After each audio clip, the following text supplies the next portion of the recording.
My wife had strictly forbidden me from setting foot in her vineyard. After she passed away, the lawyer placed a key in my hand and said, "This secret belongs to you now." I was planning to sell the land because I didn't think I was strong enough to handle it, but out of curiosity, I decided to go see it first. When I opened the gate and stepped inside, I was shocked, almost breathless. Inside, I discovered a shield my wife had already put in place to protect me from the wolf living within our own family. Before I step through that door and uncover who the wolf truly is, I want to ask you something. Where are you watching this story from? Comment your city or country below. Subscribe to follow this journey. This is a fictional story dramatized to create meaningful and valuable reflections. I, Thane Garrison, a 59-year-old retired bridge inspector, sat in the sterile silence of the lawyer's office, my calloused hands gripping the edge of the mahogany desk as I stared at the key that would change everything. The air in the room was heavy thick with the smell of toner and the clinical dust of old files. Across from me sat Gregory Wilson, a man whose skin looked like parchment and who had been our family attorney since Brooke was in diapers, adjusting his spectacles with a tremble that wasn't there a year ago. It had been 3 months since the funeral, 3 months since the light of my life. Rebecca was extinguished in a pileup on Highway 101. I expected today to be a somber exercise in closing bank accounts and signing off on the small Portland bungalow we had shared for 33 years. I did not expect the weight of a secret. Gregory cleared his throat, the sound rasping in the quiet office. "There is one final item, Mr. Garrison," he said, his voice barely above a whisper. "Something your wife insisted be kept in a separate trust until this specific date." I frowned, my defensive instincts as an engineer kicking in. "Rebecca didn't have separate accounts." "Gregory," I replied, my voice reflecting a growing reflective anger. "We were transparent about everything. In our marriage, we didn't just share a bed. We shared every blueprint, every debt, and every dream. Or so I had believed. 33 years. You think you know the person sleeping 3 inches away from you until a lawyer hands you a key to a life you never shared." Gregory didn't argue. He simply slid a heavy manila folder across the polished mahogany. The weight of it was substantial, a physical manifestation of a truth I wasn't prepared to hold. I opened it, my heart hammering against my ribs like a trapped bird. Inside was a deed, but not for anything in Oregon. It was for Heritage Hills, a 45-acre vineyard in Napa Valley, California. The purchase price listed was $5 million paid in full 5 years ago, using her family inheritance. I stared at the signature, the elegant script I had seen on 1,000 grocery lists and birthday cards. She had been leading a massive financial and physical second life in California, while still making dinner for me every night at 6. How do you archive a secret that spans state lines and millions of dollars while still making dinner every night at 6? I looked up at Gregory, my vision blurring. "She bought this 5 years ago, in secret?" I asked. Gregory reached out, placing a withered hand near the folder. "She wasn't hiding it from you, Thane," he said softly. "She was building it for you. She knew you were retiring soon from the bridge inspections, and she wanted you to have something that wouldn't rust or crack." But as I read further, the twist tightened its grip. This wasn't just a plot of dirt or a retirement hobby. The deed represented a transfer of a multi-million-dollar business that was already operational, staffed, and currently waiting for my command. The woman I buried 3 months ago had built an empire in the shadows of our quiet life. As my thumb traced the cool brass of the antique key, I realized the woman I buried 3 months ago was a stranger I was only just beginning to meet. The hum of the jet engine vibrated through the armrest, a constant low-frequency roar that matched the churning in my gut as Portland vanished beneath a thick blanket of gray clouds. I was strapped into seat 4A, the antique brass key, still a heavy cold weight in my pocket, pressing against my thigh, as if to remind me that the world I knew had ended long before the funeral. I pulled the heavy manila folder from my carry-on, the edges already slightly frayed from my frantic handling over the last 12 hours. As I unfolded the deed to Heritage Hills, a small, yellowed, handwritten sticky note fluttered from the fine print of the legal jargon. It was in her handwriting, those precise, elegant loops I knew better than my own name. It read, "Don't trust the soil until you've tasted the cellar." My wife, Rebecca Garrison, had always been a woman of quiet mysteries. Her 33 years by my side spent as a dedicated rare books archivist who, it seemed, had archived one final secret for me. I stared out the window at the endless expanse of white mist, feeling a sharp, biting sense of self-reproach. For 5 years, she had taken these quarterly trips to California. Just another trip to the Berkeley archives, Thane, she'd said every single time with that soft, reassuring smile. I was a fool to believe it was just paper and ink. I had been so preoccupied with inspecting the structural integrity of the interstate bridges, so focused on the tiny fractures in steel and concrete, that I had missed the tectonic shift happening in my own marriage. Marriage is supposed to be a shared map, but Rebecca had been redrawing the borders in invisible ink, while I was busy inspecting bridges for cracks.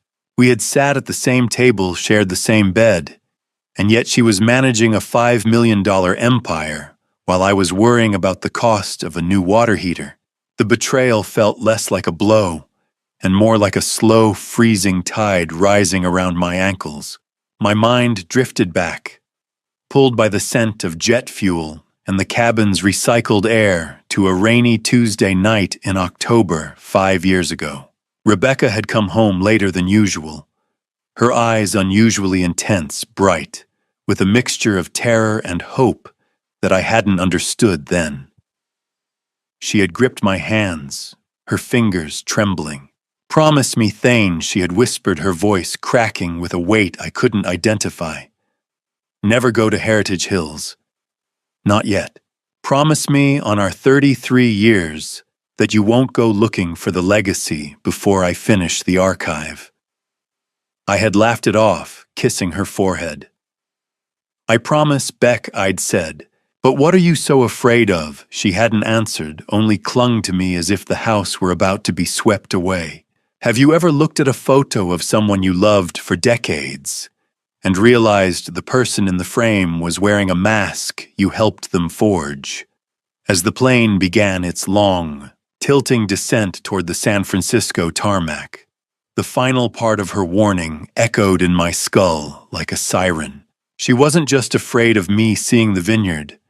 She was afraid of someone else finding out it existed.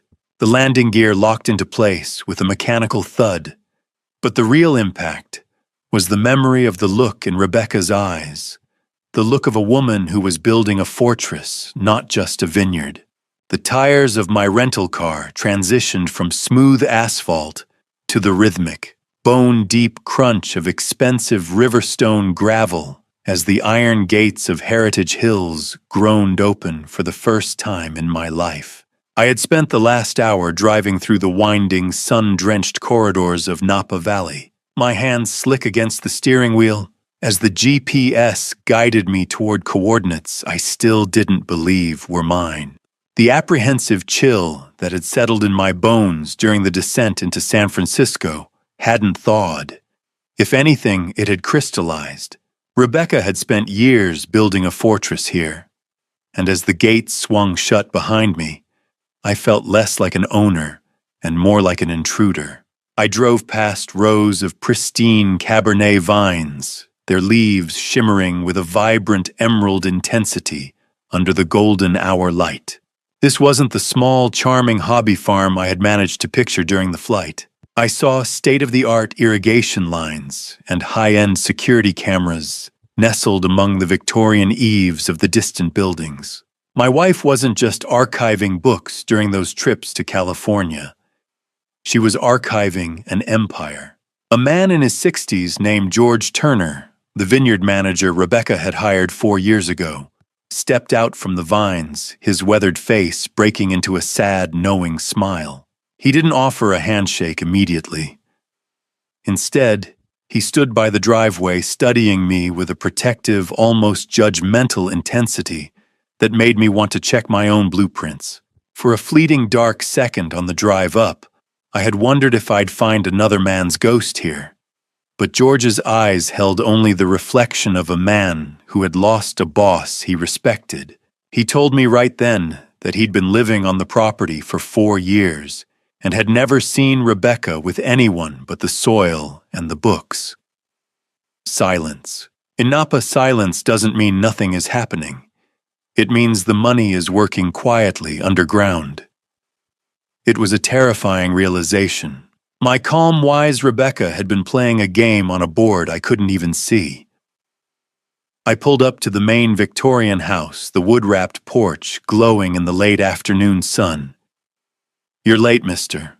Garrison George said, his voice as dry as the valley dust. "She expected you in February, not November."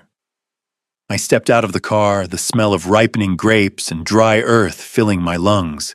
"I'm well aware of the calendar, Mr. Turner," I replied, my voice sounding hollow even to me.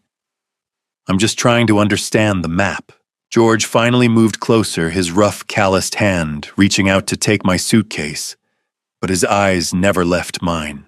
He explained that Rebecca had given him very specific instructions on how to handle my arrival, a timeline anchored to my 60th birthday, a milestone she apparently didn't think she would miss. Why would a woman who spent her life protecting fragile paper build something so rugged and indestructible?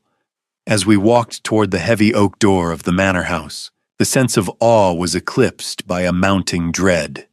George handed me a set of brass keys that matched the one in my pocket, but he didn't lead me toward the kitchen or the bedrooms. He gestured toward the heavy oak door leading to the cellar, his voice dropping to a gravelly whisper. "The vines are the distraction, Thane. The truth is what's waiting for you downstairs." The descent felt like sinking into a cold, dark lake, the air turning sharp and metallic as the heavy oak door groaned against its hinges to reveal a state-of-the-art concrete vault.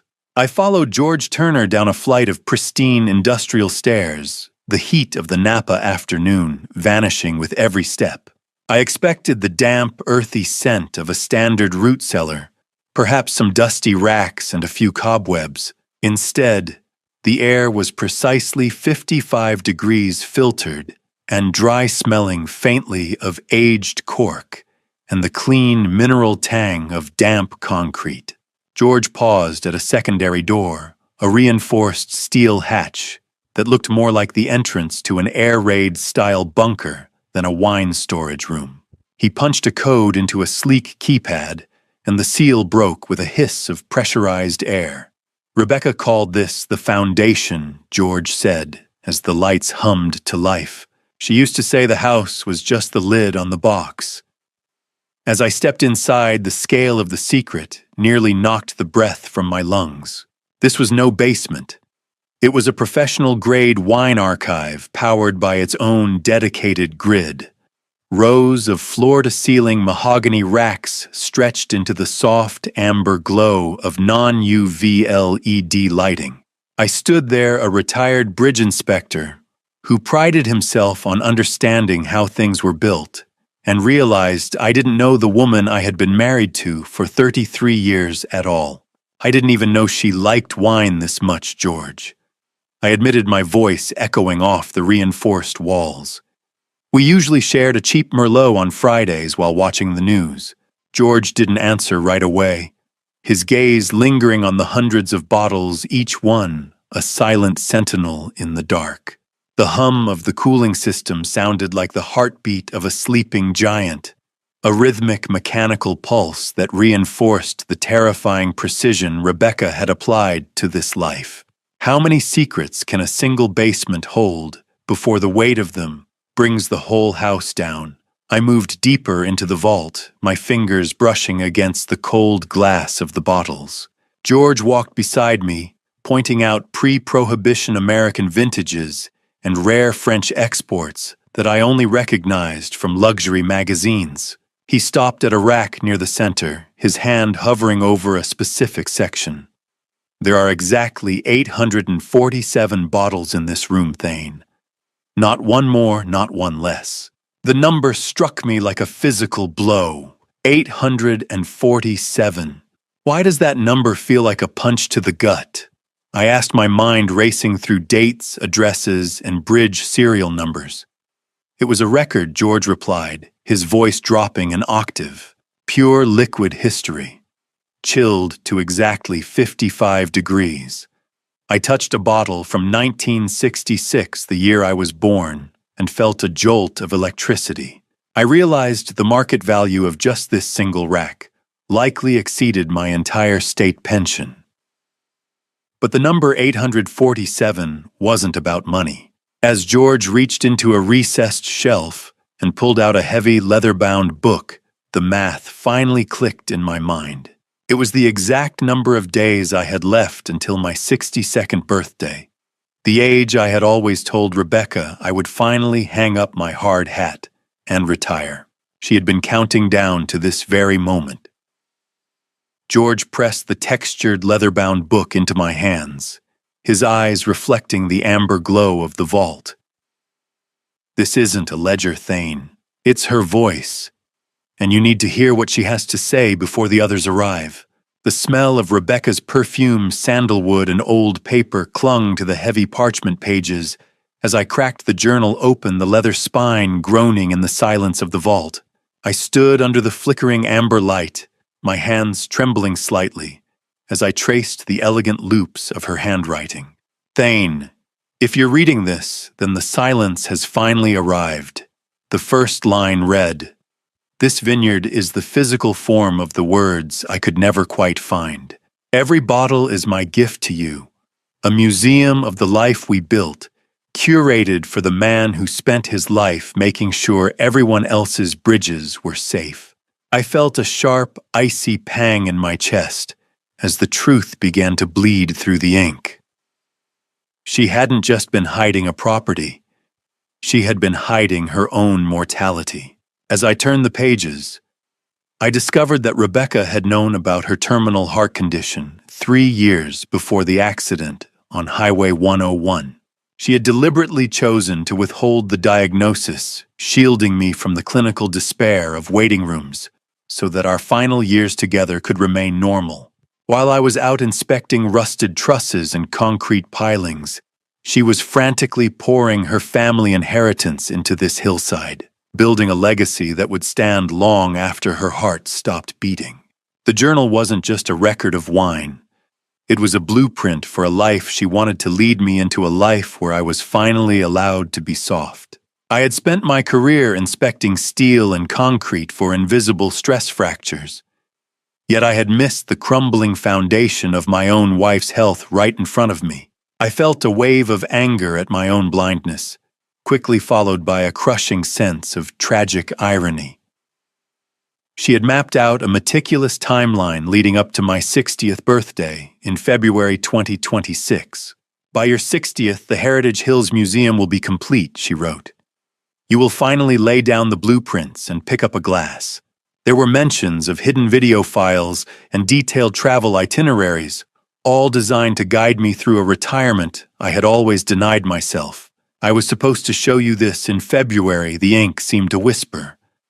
"I was supposed to be standing right here. Have you ever felt a love so heavy it felt like a debt?"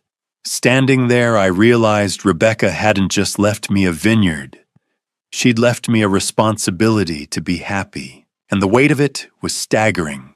The coldness of the cellar air began to seep through my clothes, making the grief feel tactile. But as I reached the end of the introductory section, the tone of her writing shifted from sentimental to survivalist. I found a hand-drawn map of the cellar with several void spaces marked in heavy charcoal. These were the crown jewels of the collection. Yet when I looked at the racks, Those specific slots were empty. The final sentence of the letter was underlined in a stark, aggressive red. "The wolves will smell the vintage before you even pull the cork, Thane. Be ready." The words chilled me more than the 55-degree air ever could. I looked around the silent, fortified vault, seeing the security cameras and the reinforced steel door in a new light. This wasn't just a museum or a retirement gift. It was a target, and Rebecca had known the predators were already circling the perimeter. The sound of George's heavy boots on the concrete stairs echoed like a countdown, breaking the spectral silence of the vault and pulling me back from Rebecca's written ghost. I closed the leather-bound journal, the red underlined warning about wolves still seared into my vision. George reached the bottom step, his face illuminated by the amber LEDs of the archive. He didn't look at the bottles. He looked at me, his eyes searching for how much of the truth I had managed to digest. "We need to move, Thane," he said, but I remained rooted, my hand resting on the groaning leather of the book. "Before we go anywhere, I need to know about the road to Highway 101. I said, my voice reflecting a calm but jagged edge. George sighed, leaning against a reinforced mahogany rack. He told me that Rebecca hadn't just crashed that July afternoon. She had been at the vineyard finalizing the museum floor plans and was rushing back to Portland to be home before I finished my shift. But she wasn't just in a hurry. George revealed that she had made a frantic, unscheduled stop at a private investigator's office in San Francisco that morning. She didn't just crash Thane. She was driving like the devil himself was on her bumper, checking her mirrors at every stoplight, as if she were being hunted. My stomach turned. Who would want to follow an archivist, George? It doesn't make sense. How do you reconcile the woman who kissed you goodbye with a woman who was looking over her shoulder at every stoplight? I wondered if the accident was really an accident at all, or if the stress of being pursued had finally snapped the steel of her focus. George led me out of the vault and up to the estate study, a room that smelled of old leather and fading golden light. He moved a heavy Persian rug to reveal a hidden floor safe. After a quick code, he produced a thick, weathered manila folder labeled Protection. I took it, the weight of the paper feeling heavier than the antique key in my pocket. Inside was more than just the deeds and insurance papers for a $35 million collection. It was a dossier. There were photographs, bank statements, and a detailed log of Brooke's husband, Vance Madden. A fortress isn't built to keep the world out. It's built to keep the most precious things in.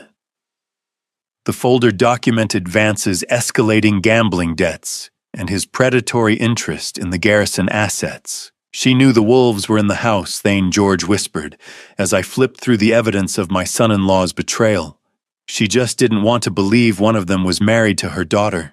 My anger began to simmer, a slow heat rising from my chest to my throat.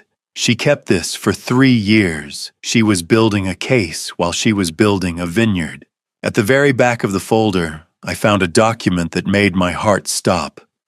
It was a signed, predated restraining order against Vance that Rebecca had never had the heart to file before her death. She was trying to protect Brooke, even if it meant letting the predator stay within the perimeter. George's phone let out a sharp, piercing chime, a perimeter alert from the main gate. He pulled the device from his pocket, his weathered face hardening into a mask of cold resolve. He looked at the screen and then back at me. "The wolves are earlier than I expected, Thane." I watched through the antique glass as a sleek black SUV kicked up a plume of dust against the Napa sunset, its engine purring with a predatory confidence that made my skin crawl. The cooling air of the evening had begun to settle over the vines. But inside the Victorian house, the atmosphere was thick with the weight of the protection folder I had only just tucked away. George Turner's warning about the wolves echoed in my mind as the vehicle slowed to a halt at the iron gates. I stepped out onto the porch, my boots hollow against the wood as the passenger doors swung open. My daughter Brooke Garrison Madden, a 35-year-old freelance designer, walked toward me with dark circles under her eyes that spoke of more than just grief. She looked physically drained, offering a frail hug that felt less like a greeting and more like a plea for stability in a world that was clearly spinning out of her control. "Dad, you look older than the last time I saw you," she whispered, pulling back to look at the house. "This place is massive." Before I could respond, Vance Madden Brooks' 36-year-old husband and a real estate agent who always smelled of expensive cologne and desperation scanned the vineyard with the eyes of a wolf measuring a flock. Heritage Hills, Thane. "I must say Rebecca had quite the eye for undervalued terroir," he said, his voice smooth and calculated. He didn't even mention the funeral or the 3 months of silence. He was already checking the horizon, and he casually mentioned that he'd reached out to the neighboring vineyard owners to get a sense of the local market. The fact that he'd begun his research before my wife was even in the ground turned my grief into a cold, hard knot of anger. Greed has a specific smell. It's like ozone before a storm, metallic, sharp, and cold. As I led them into the foyer, Vance didn't look at the family photos or the architectural details with any sense of warmth. He was conducting a clinical appraisal. He asked about the overhead, the water rights, and the recent tax assessments, as if he were reading a listing agreement. Brooke remained silent, her jittery hands twisting the strap of her bag. 45 acres, Thane Vance continued, his boots clicking on the polished floor. "That's a lot for a man in his sunset years to keep up with." Don't you think I stopped and looked him in the eye? My voice as calm as the steel beams I used to inspect. "I've spent my life making sure bridges don't collapse, Vance. I think I can handle a few rows of grapes. How do you tell your only child that her husband is a wolf without admitting you were the one who let him into the fold?" I looked at Brooke, hoping for a spark of the daughter I knew, but she just looked at the floor. "Actually, Dad," she said, her voice small, "we've been staying in a luxury hotel in San Francisco for the last 3 days. We needed some time to coordinate things." My blood turned to ice. They hadn't just arrived from Portland. They had been sitting in the city, strategizing with someone else, waiting for the right moment to strike. Vance paused at the threshold of the study, his hand lingering on the doorframe, as if he already owned the hinges.